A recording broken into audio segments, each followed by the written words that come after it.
Hello everyone, how are you doing? My name is Ryan Kelly and I'm going to be hosting you on another episode of Know Your Bosses. Know Your Bosses, if you're not aware, is a show where I'll review some of the most classic of bosses to the less known bosses. I'll rank them on their difficulty, creativity, appearance, and fighting style. And in the end, the boss will get a ranking from 1, avoid the fight, to 10, pursue the fight.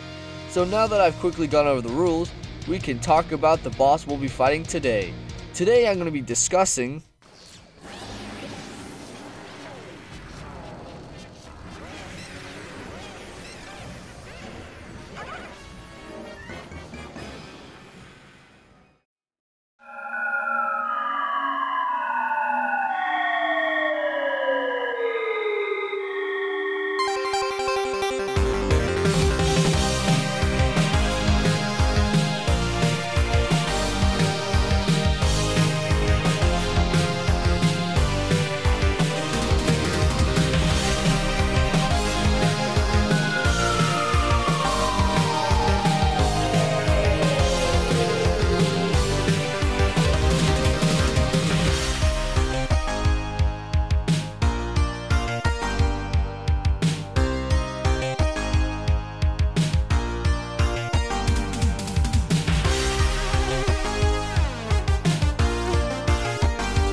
location. The Vehemoth Phosbat is encountered in the distant tundra, the second location in Pikmin 3. Because Pikmin 3 is the most linear of the Pikmin games, it will always be the second boss encountered. The boss can be fought with any combination of red, yellow, and purple, rock Pikmin. Much like the water wraith from episode 5, the boss is heavily shaped by its environment and geography. Pikography. The distant tundra is not what one would call compact, and some time will be needed to get from base camp to the boss arena. Getting to the arena involves building a bridge, pushing a rock, lighting a lamp, and breaking some crystals. Depending on player skill, it can be 2 to 4 days before you even find the boss's cave, although the whole area can be done in 1 day if you play your cards right. Getting to the area requires at a minimum 10 yellow Pikmin, along with some red and rock Pikmin. I recommend 50 red Pikmin, 20 rock Pikmin, and 30 yellow Pikmin for the journey there. The extra red Pikmin can be used to return the items found along the way, leaving you with 30 reds for the boss fight. The 30-20-30 group is very effective, especially if you are using the charge attack. If you are a fan of throwing, start with 30 red Pikmin, 40 rock Pikmin, and 30 yellow Pikmin, leaving you with 10 red Pikmin, 40 rock Pikmin, and 30 yellow Pikmin for the fight. Changing out Pikmin once in the arena isn't hard, because there is a shortcut back to base camp that can be used once activated from the other side, a la Skyward Sword. The Pikmin will try to take the spoils back that way whether or not the path is open, so make sure you open that pathway or you will have a very depressing end of day sequence.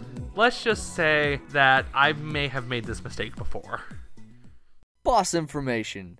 Wow, that was just a little bit longer than your last Pikography lecture. I know, but unlike Pikmin 2 where the dungeons are randomly generated each time you play, the layouts in Pikmin 3 are always the same.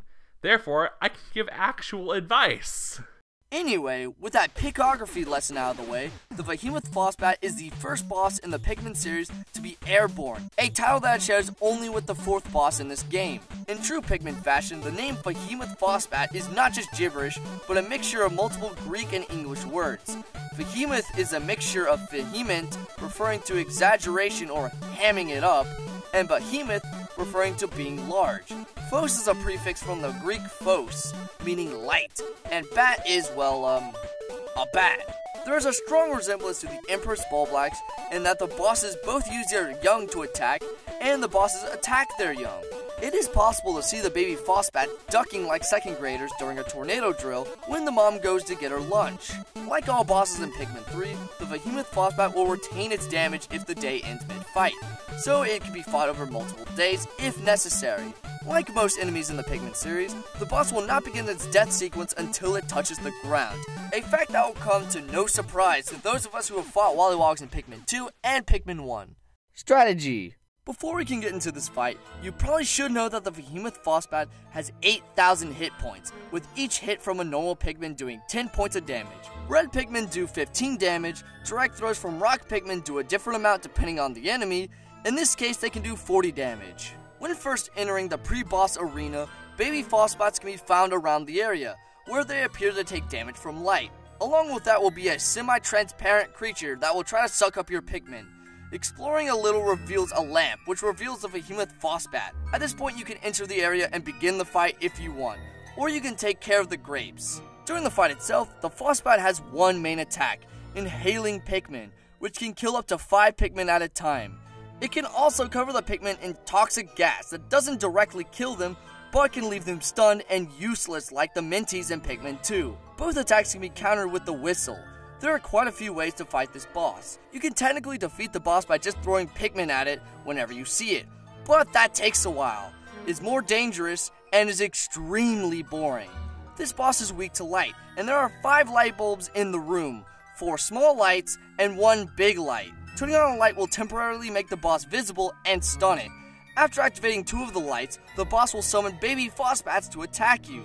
The spawners that spawn the babies can be destroyed for nectar, and the babies themselves can be killed by lighting their surroundings along with the regular attacks.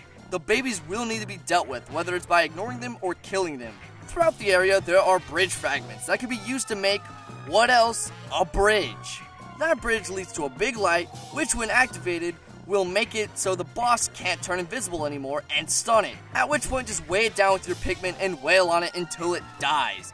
There are some options here. You are intended to work your way around the room, light each bulb, build the bridge, and light up the room, letting you kill the boss. However, you can distract the boss and go straight to one pile of bridge fragments.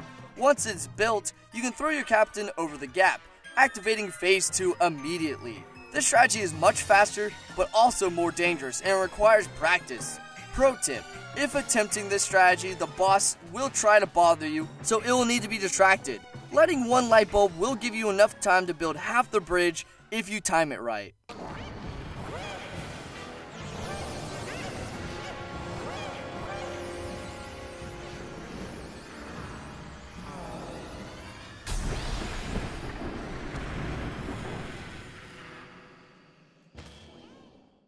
Rewards. Defeating the boss will net you with Charlie, along with the Heroine's Tear and the corpse of the boss. Having Charlie gives you a 3rd captain to multitask with, allowing for progression through the game. Bringing the corpse back will produce 50 Pikmin of the color of your choice. You will need at least 15 Pikmin to bring it back. The Heroine's Tear can be collected with 10 Pikmin, netting you 2.5 days of juice. In Brittany's notes, she remarks, "This is my favorite so far. It's sweet in this kind of elegant way. Poor Alf can't touch it without getting itchy all over, and the captain's not refined enough to appreciate it. I'll have to make the sacrifice and eat it all myself. I'll season it with my tears." Final thoughts. In this section of the video, we'll be talking about how the gameplay, design, difficulty, fun factor, and creativity weigh in on our opinion on whether we think this boss is good or not. Anyway, now that we've gotten that out of the way, let's start this section. The Vehemoth Phosbat acts as a great puzzle fight. The boss itself isn't too threatening as long as you stay within the light, whistle when necessary, and remember to keep wailing on it when you get a chance. You need an implicit understanding of the properties of yellow and rock Pikmin to fight this boss effectively, which ensures the player will not progress through the game unless they know how to use the types of Pikmin they already have. During the pre-fight, the developers implemented an organic tutorial, meaning that the game shows you how to beat a boss or learn a new mechanic without stopping the gameplay, holding your hand, and showing you exactly what to do. With the Vehemoth Phosbat fight, the room before the fight has you turn on the lights and proceed to the next room. It just so happens that the Vehemoth Phosbat is in the room with you, so you now know that it is weak to light, and that you'll most likely have to weaken it with light in the next room. The gameplay in this fight is very fun for a first-time player, but the inherent problem with puzzle bosses is just that, they are puzzles. Once the solution is known, much of the challenge is lost. That doesn't mean the boss can't be fun if the puzzles themselves are enjoyable to complete. However, building a bridge and lighting a lamp is something that has been done multiple times in this area. The only difference is that there is now a big enemy that must be distracted. The addition of the boss, instead of being a tool to add depth and challenge to the boss fight, is just a nuisance for the player to deal with. Furthermore, while it is rewarding to hammer the boss in once the lights are on, there is little difficulty at this point. And unlike the water wraith, the player doesn't feel emotionally invested in killing the boss, because instead of it being a terrifying beast from the depths of hell, it is just a nuisance. The Vehemoth Phosbat is that third-rate cousin that your parents force you to watch. There's some enjoyment here and there, but overall it is something you have to manage, not something you are enthusiastic to fight. There are 5 bosses in Pikmin 3, and while this boss fight isn't bad, it's just painfully average. Given that final description, it should be no surprise that our rating for this boss is a 5 out of 10. So what do you think about this boss? Do you think this boss deserves a higher or lower ranking? Let me know in the comments below if you enjoyed this video or not.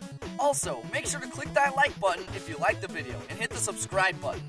Thank you guys so much for watching this video. My name's Ryan Kelly, and I will see you in the next episode of Know Your Bosses.